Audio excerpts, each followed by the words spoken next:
Did you know bond prices and yields are like the two sides of the same coin? और ये दोनों आपके returns को काफ़ी इम्पैक्ट कर सकते हैं। Welcome back to our bond series.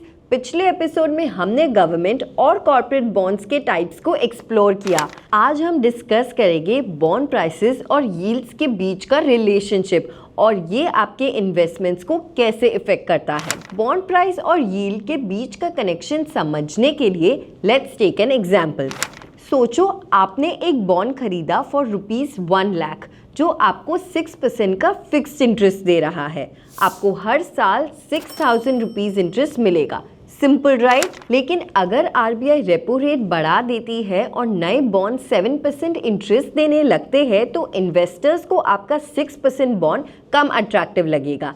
इस वजह से आपके बॉन्ड का प्राइस मार्केट में गिर जाएगा से ₹95,000 तक, ताकि रिटर्न बैलेंस हो जाए विद द न्यू रेट्स। अब उल्टा सोचो, अगर रेपो रेट गिर जाता है और नए बॉन्ड से 5% इंटरेस्ट देते हैं तो आपका बॉन्ड वैल्यूएबल बन जाता है और मार्केट में इसका प्राइस बढ़ के ₹1.05 लाख हो सकता है। सो प्राइसेस और यील्ड्स एक दूसरे के ऑपोजिट मूव करते हैं। अब आप सोच रहे होंगे व्हाई डज दिस मैटर?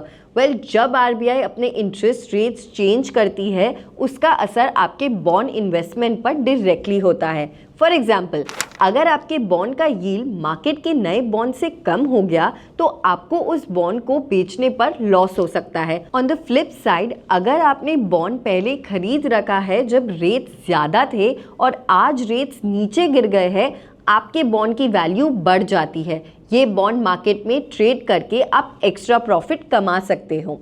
तो अगर आप सेकेंडरी मार्केट में ट्रेड करना चाहते हैं, बॉन्ड प्राइसेस और आरबीआई के इंटरेस्ट रेट्स को क्लोजली फॉलो करना ज़रूरी है। अब आप समझ गए होंगे कि बॉन्ड प्राइसेस और यील्ड्स कैसे वर्क करते हैं एंड क्यों इंटरेस्ट रेट्स बॉन्ड मार्केट के लिए इतने इम्पॉर्टेंट होते हैं।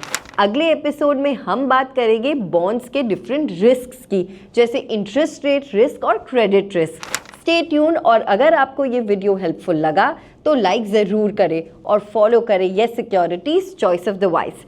See you in the next episode. Investment in securities markets are subject to market risks. Read all related documents carefully before investing.